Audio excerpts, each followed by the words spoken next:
How was your day at school, son? Dad, hold on. I'm trying to get to the next level. Dinner's ready! Coming, Mom.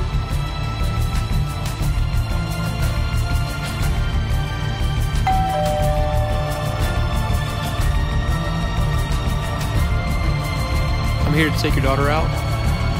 This cannot be happening.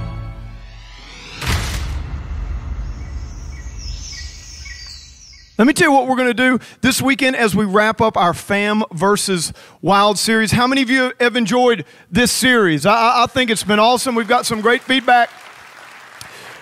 Great feedback, and we've talking about being a covenant family with God, of course, being there, staying in love, and so many great things that I think have just been a huge blessing to so many families, not only here in Celebration Church, but all around. And so what Carrie and I decided to do as we wrap up this series today, we decided to kind of have a little bit of dialogue, let you guys kind of take an inside look into our marriage. Guys, I wanted to show you that it is possible to train a woman to like football, you know, and several things like that. So I thought I could give you some good pointers in doing that. But so that's what we're going to do today. We're going to have a little bit of dialogue. We're going to wrap up the Fam versus Wild series today. I'm going to kind of get set up here, if that's okay.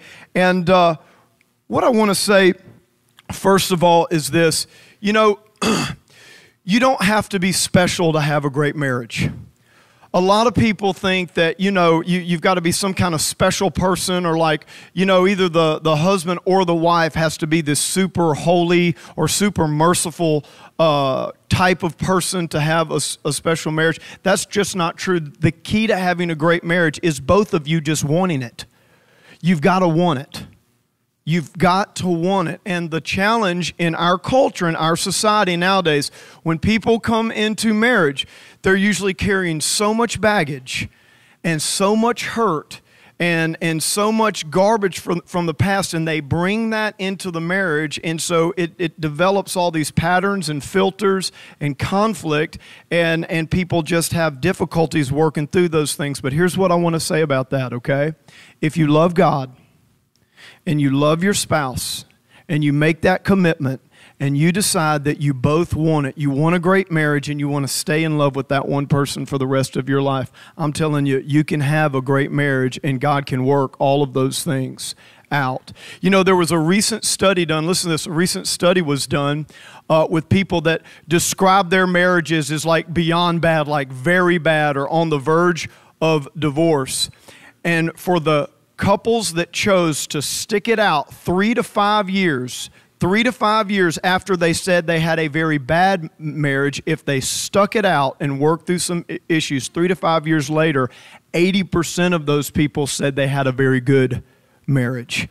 And a lot of times when it comes to marriage, it's just about wanting it, staying the course, and working it out. Come on, how many of you know that, you believe that, you'll commit to that?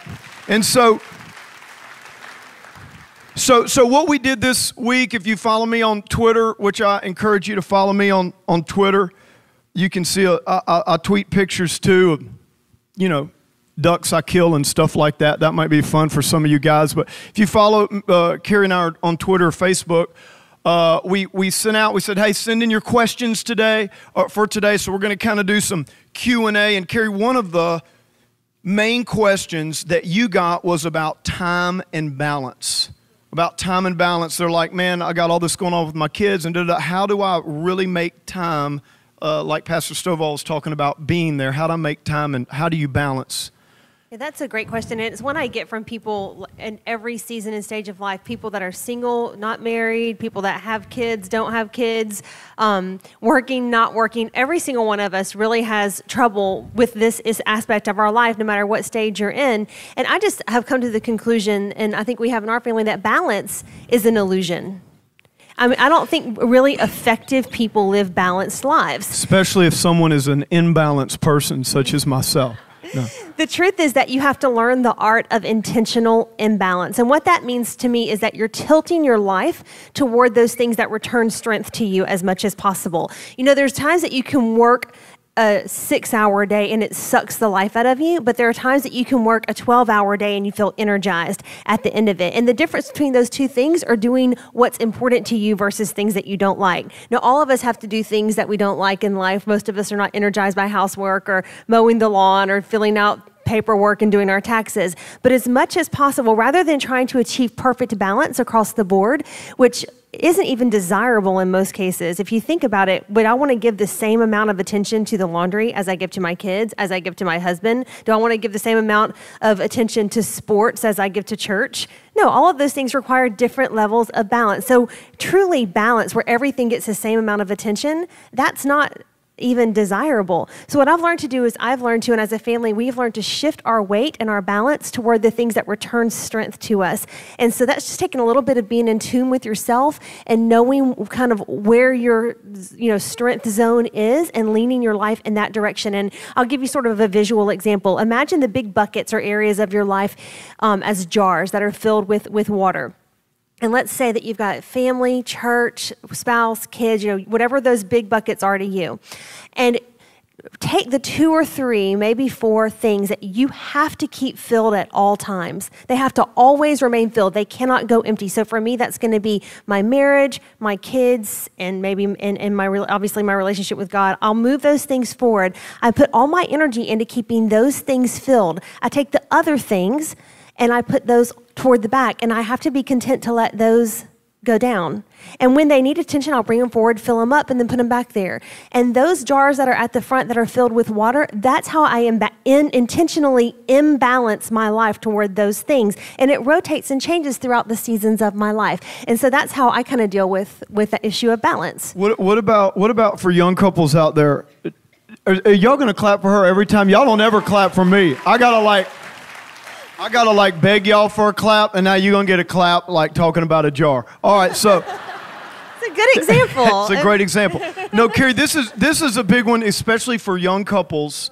What about adjusting? That was a big adjustment for us when you start to add kids into the mix. Yeah, that is when you add kids into the mix of your life. And honestly, children are wonderful. They're a blessing. There's no doubt. You're always happy when there's a baby around, but you talk about add an imbalance to your life.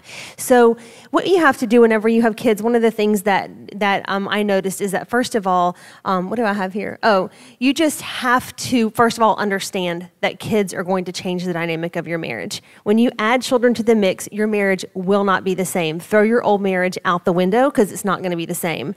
So what you have to do is you have to get super good at communicating. There's no room for mind games. There's no room for making the other person guess what you want and need. You have to get great at maybe sometimes throwing the spontaneity of romance out the window for a few years and just embrace the season that you're in. Don't try to make it like the season that you were in. And you do that through great communication.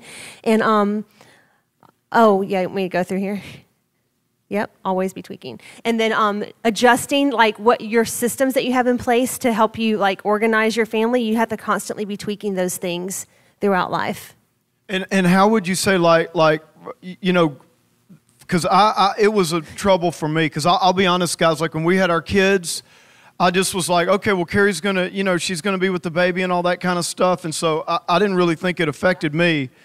So I just kind of thought, well, she's got extra time at home now, so she can take care of the kids and all that. I can keep, doing what I do and playing with the Dobermans and hunting and fishing, and I had to learn some lessons. Yeah, that was probably one of the biggest struggles that we had in our early marriage, was adjusting our time when we had children. And guys, I just want to tell you, from the first time that your wife takes that pregnancy test and it comes out positive, for that moment, in that moment, her world has completely shifted and turned upside down. You don't even notice the kids in the house practically until they're 2.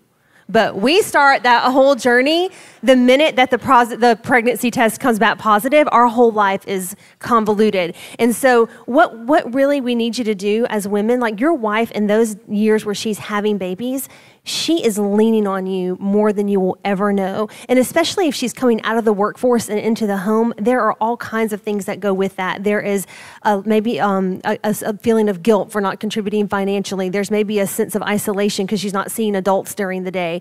There is a feeling of just being alone a lot. And there's emotions and there's all kinds of things. There's struggles with significance. And if you're just kind of out there going like, yeah, I'm just going to go to work and you stay home. And man, I wish I could stay home and play with the baby all day. Like, it's the worst thing in the world. And she's leaning on you. So, she's making sacrifices. They may not look like sacrifices to you, but there's a lot internally going on. So just be there with her, just be there with her through it. You change too.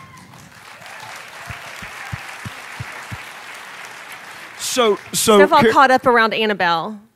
I caught up by the third one. I'd figured that one out. This is kind of tell the story real quick. Yeah. We were sitting in bed, and the ritual in our house is that I kind of get up and go make coffee. And I know you're going to think I'm but I bring him coffee in bed every morning. So every morning, every single morning of my life. It's awesome. When I had brought Annabelle home, she was about 2 weeks old, and I'm sitting in the bed and. I have Annabelle in the bed and I'm changing her diapers and doing her little morning routine as you do. And he looks at me and goes, "Where's the coffee?" And I looked at him and said, "Your life as you know it has just changed completely. I will not be getting you coffee anymore for a long time." And so he made the transition. He didn't push back. He understood that was just one tiny thing that he did. But around Annabelle, he finally caught on.